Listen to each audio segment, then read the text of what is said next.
অভিনন্দন। সংগ্রামী উপস্থিতি, খেলাধুলায় বারে বল, মাদক ছেড়ে খেলায় চল।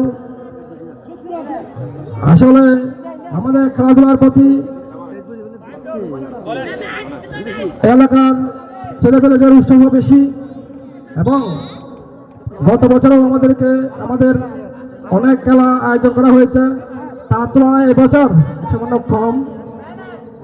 আমি এখন দেখতেছি দুই দলের খেলোয়াড়রা সুন্দর খেলা উপহার দিচ্ছে, দর্শকরা সুন্দরভাবে খেলা উপভোগ করতেছে। আমরা যখন রাজনীতি করি তখন যেখানে যাই রাজনীতির কিছু কথা আমাদের বলতে হয়। গত 25 তারিখ আমাদের দেশনায়ক তারেক রহমান বাংলাদেশে এসেছেন, আসার সাথে সাথে বলেছেন আই হ্যাভ এ প্ল্যান, মানে বাংলাদেশকে সুশৃঙ্খল সুন্দর সুচারুভাবে বাংলাদেশকে নতুন ধারার রাজনীতি উপহার দেবেন এবং বাংলাদেশের কৃষক শ্রমিক মেহনতি মানুষের জন্য যে প্ল্যান নিয়ে এসেছেন সেই প্ল্যান বাস্তবায়ন করবেন।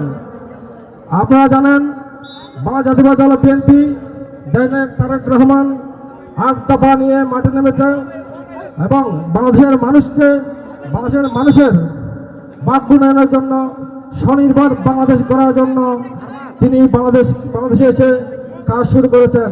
যদি আল্লাহ তাআলা তারেক রহমানকে বাংলাদেশের প্রধানমন্ত্রীর দায়িত্ব ভার গ্রহণ করতে সাহায্য করে এবং আল্লাহর হুকুম হয়, তাহলে ইনশাআল্লাহ তারেক রহমান বাংলাদেশকে একটি সুন্দর সুচারু স্বনির্ভর বাংলাদেশ হিসেবে গড়ে তুলবেন, যার উদাহরণ শহীদ প্রেসিডেন্ট জিয়াউর রহমান।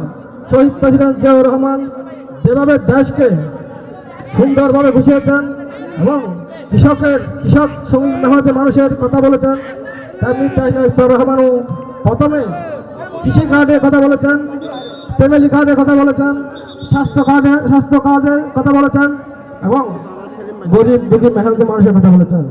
ইনশাআল্লাহ বাংলাদেশ জাতীয়তাবাদী দল যদি আগামী দিনে ক্ষমতায় আসে দেশের মানুষের বাক উন্নয়নের জন্য কাজ করবে, দেশের মানুষকে তাদের ন্যায্য অধিকার প্রাপ্য গণতন্ত্র ফিরিয়ে দেবে এবং আমাদের দেশনায়ক তারেক রহমান আরও একটি কথা বলেছেন, এখানে ক্রীড়ার জন্য তিনি অনেক প্ল্যান করে রেখেছেন, যাতে আমার তরুণ সমাজরা তরুণ ভাইয়েরা যেমন মাঠ পাবে তেমনি খেলাতে উৎসাহিত পাবে।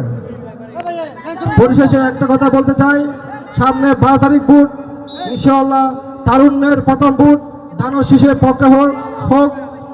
আমি আশা করি আমাদের বারাকুতলা ইউনিয়ন অতীতের মতো এবারেও দানের শীষের প্রার্থীকে জনতা হুমায়ুন কাদের চৌধুরীকে দানের শীষের ভোট দিয়ে সংসদে পাঠাবে, এই আশা ব্যক্ত করে আমি আমার বক্তব্য শেষ করছি। বাংলাদেশ জাতীয়তাবাদী দল জিন্দাবাদ, শহীদ জিয়া অমর হোক, দেশনেত্রী বেগম খালেদা জিয়া অমর হোক, বাংলাদেশ জিন্দাবাদ। আসসালামু আলাইকুম।